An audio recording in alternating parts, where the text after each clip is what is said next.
Assalamu alaikum wa rahmatullahi wa barakatuh, my dear brothers, sisters, viewers and Ikra TV. Welcome to another edition of Real Talk. I'm your host Iqbal Bana. I come into your living rooms every week, invading your privacy at a time of the evening when I'm sure you must be busy with other matters. But I hope that every time I come to you, I bring issues and people who are of interest to you, who have some information, advice, guidance, suggestions that helps you in your day-to-day life. Muslim community in this country is facing enormous amount of challenges, and my guests always come here with enormous amount of knowledge and experience on major subjects such as education, health, Islamophobia, etc., etc. Today I have two very eminent guests. Both of you are very familiar to my viewers, and you will know them as soon as the camera pans onto them. My subject today is prisons, and particularly Muslim women in prisons. Now, we've discussed this subject before with Sophie Bansi and Ishtaq Ahmed, and over the years they've produced several reports. On this week, they're going to launch the fourth report on Muslim women in prisons. The issue about why Muslim women go into prison, what happens to them when they're in the criminal justice system, when they go inside, how are they treated, how are they looked after, what happens to them when they come back out again in terms of assimilation within the families or communities. These are enormous challenges that Sophie, in her previous report on Ishtiyaq, have very clearly laid out and talked about some of the challenges that Muslim women face. So today I want to talk about this particular subject, but now that they've produced the fourth report, and as we learn, the number of women in Muslim women in prisons has actually increased over the last few years. So can I welcome and introduce my two eminent guests, Ishtiyaq Ahmed, who we all know, former Chief Executive of the Bradford Council of Mosque and the Kismet Centre, and Sophie, who also works there, and a very well-known research analyst, assistant commentator, and has produced all these reports, has received many, many accolades and awards for the work she has done. Assalamu alaikum wa rahmatullahi wa barakatuh. Welcome to Real Talk again. Walaikum salam. We've spoken about this subject before, obviously. We have. And over the last few years, and obviously you're now in the process of launching your report on Thursday, all right, coming Thursday. Now, this issue about Muslim women in prisons and within the criminal justice system is something that has tested a lot of people. Most people don't think that Muslim women end up in prisons anyway. It's a hidden thing, isn't it? Absolutely, yeah. I think when I have to put my hands up myself. When myself and Ishtiyaq started to look at this area 10 years ago, I was quite oblivious to it. I'd never, although I was working with women and young women and within the community, I can't say honestly, hand on heart, that I had ever thought about Muslim women and incarceration. Muslim women don't fit the stereotype that you may have of somebody that commits an offence or somebody who is a prisoner. So we were quite oblivious to it. As we proceeded with the research, we found actually our communities were either they had never thought of it, or perhaps some elements were in denial. But it is a rising issue, as you've mentioned. When we first started to look at the numbers of Muslim women in prison, at that time 10 years ago, they made up 6% of the prison population, and now years on they're about 7.5%. So a very hidden area of need, very hidden. Right. I mean, the factors for going into prison can be multiple factors. Multiple, yeah. From the very simple, I remember last time you telling me, which came as a real shock to me, and that is a failure to pay the TV license. Yes. I mean, I didn't even realize that people can go into prison, particularly women, and also women who are pregnant. I mean, we saw something happening with the postmasters as well. Yes. Now, these are some of the challenges. People want to know what sort of crimes are being committed that lead to women being incarcerated into prison.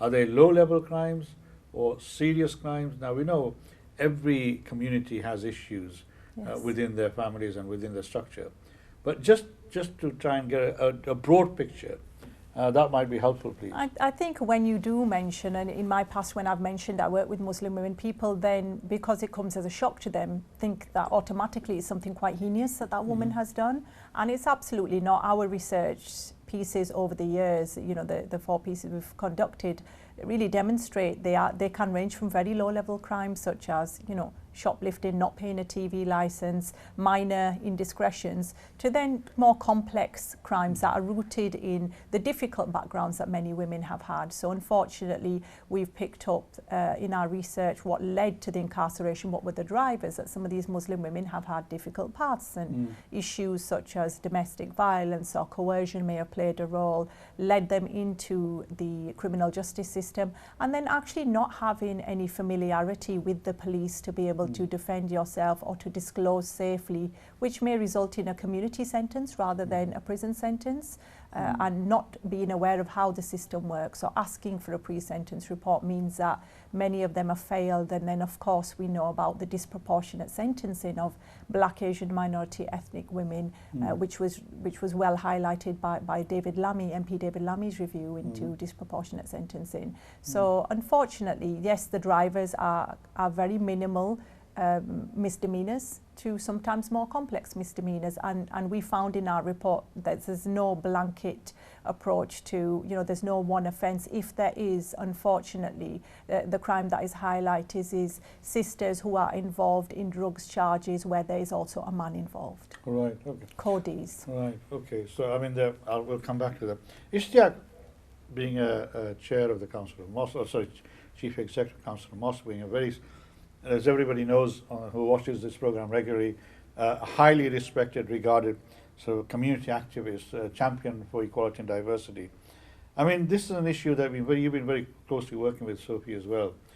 Now, as a community, within Bradford and surrounding areas where we have a very large Muslim population, do our institutional organizations like the mosque and the madrasas and the Council of Mosque and other institutions, do they are aware of this issue? Do they understand the complexity of this issue? And do you feel that they need to be sort of taking a more proactive role in trying to see how we can overcome, particularly issues around discrimination in the criminal justice system, for example? As Sophie says, it's widespread knowledge that there is discrimination, disproportionality in the sentencing of Muslim women and people of colour. So, Bismillahirrahmanirrahim. Thank you for having me back. Always a pleasure, sir. Always a pleasure. It's always a pleasure to be here and share my thoughts and views on often difficult subjects, but this subjects is a very difficult that subject. we within our community need to talk about. When we started some 10, 12 years ago, this issue was totally not on the radar of the community. It was also not on the radar of many stakeholders and agencies within the family of a criminal justice system. So I think when we 10, 12 years ago, when we were talking about this subject, the reaction from the community was one of disbelief. Muslim women going to prison. Things have changed, and the phenomenal work, which I think, and the leadership, which people like Sophia have shown. I was going to say that this program should have been dedicated to the phenomenal work and the enormously important work which Sophia has been leading for the last 10, 12 years. So I think all the credit goes to her and her team. So that Well, is I'm sure you've been a very able and sort of influential advisor and guide I've been in there Sophia about. and her team as well. I have been I've there. I've already interviewed her one-to-one in the first, I think, report. I have anyway. been there about, Yeah. but I never, I don't take the credit for the work that she's done and her team has done. So I think that needs to be said. Over the last 10 years, the CGS stakeholders, our own community organizations, and that includes masajids. I think there's now greater awareness. There is also a greater acknowledgement, and we also see some ownership being taken. Oh, right. Being taken. that this is something that we cannot actually hide, ignore, as something that we should actually do something about it.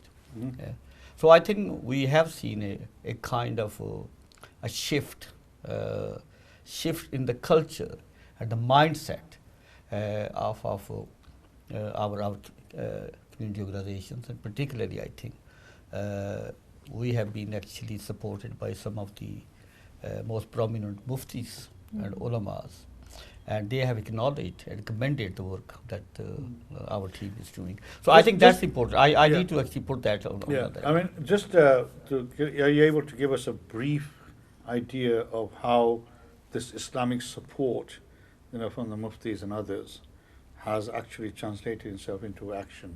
Well, yes, there are a number of ways. Okay. One is that for majority of the women, faith identity is very important for them. Many have actually see faith as a healing, spiritual guidance in their life. So this is once they're inside the prison. Inside, so give them spiritual support. So they develop that awareness. That awareness actually stays with them for majority of them when they come out of the prison. Yeah, and when they come out of the prison, they are often looking for advice and guidance. Okay, and also advice and guidance in terms of some of the difficulties and some of the challenges they're facing. And they're saying, look, how our faith can help us. So we refer women to local ulamas for guidance and advice. Yeah. So for example, two of our young women attended zikr and information and teaching sessions at a local madrasa throughout Ramadan. MashaAllah, yeah. There are other women who also actually go to ulamas or actually get us to refer them to ulamas and alimas for advice and guidance. So that's one practical way in which our ulamas and masajids are actually helping. Also in terms of our business community, when it comes to our Eid celebrations, Eid dinner, gifts, our business community has come forward and supported us practically. And there are other ways as well. I know in Ramadan a lot of sort of businesses do give food for the Muslim prisoners to participate so in there are practical ways. But most important actually the fact that they are saying to us is that it is important work. They're endorsing our work, and we haven't, alhamdulillah, in the 10 to 12 years that we've been around, we haven't had a backlash. There hasn't been a negativity around our work. And most of the time actually when we have gone out to our community leaders and faith leaders, they have been very receptive and very commending of work we do. And I think there's normally, if anybody gets involved in a criminal activity, whether they're innocent or guilty, doesn't matter. There's a stigma, isn't there? And Sophie, that was one of the issues we discussed last time, particularly stigma for sisters who end up in the criminal justice system. Now, obviously, we had a sister who came with you who wears the niqab as well now. MashaAllah, she's completely transformed her life. And I was hoping that she might be able to join me one day, inshallah, with yourself, to talk about her experience of in prison. Now, obviously, we talked about the community sort of responding over the years, and that is response getting much better now. But the prison institution, Her Majesty is Inspector of Prison, have they done any work on this particular issue about discrimination, Islamophobia? Because there's not many Muslim women prison officers, I presume. I'd probably say there's none. I think when I went in, I was one of the few Muslim women who was working in a custodial setting, not as a chaplain. So I think when you go in as a chaplain, there are alamas in our female prisons. Are they? Yes, there are. For the female prisons, there are alamas and imams for the male prisons. So they try to accommodate, and that is a statutory responsibility on HMPPS to provide that in terms of a Muslim chaplain, but a chaplain as well at any one time. So alhamdulillah, they have that support there. But I think in terms of the practice that myself and Ishtiaq Bhai were trying to do in terms of, you know, the learning and research and through the gate. There were not many people that looked like us. And again, I've been very honest with you, Iqbal, there was quite a lot of stigma attached to me as a Muslim woman who wanted to go and work in a prison. You know, it wasn't deemed acceptable or respectable at the time, or albeit if you looked at it within an Islamic framework, it's absolutely what we are prescribed to do. You know, recognise the hardship of prisoners and support them. At the time, again, the diversity within prisons was not there from Black, Asian, minority ethnic people in terms of officers. So the population that they were serving was disproportionately Black, Asian, minority ethnic, but the officers did not reflect that. And I think it was a very difficult time as well, by Iqbal, in the sense that unfortunate things had happened in the external community in terms of, you know, the London bombings and other things. And the word Muslim, unfortunately, 10 years ago was synonymous with being Negative, extreme and yeah, negative extreme, connotations. So any time you said the word Muslim prisoner, you know, it would be seen through the lens of security. And so for myself, going in, heading a project called Muslim Women in Prison, you know, automatically I think that there was some scrutiny on what it was that we were trying to do.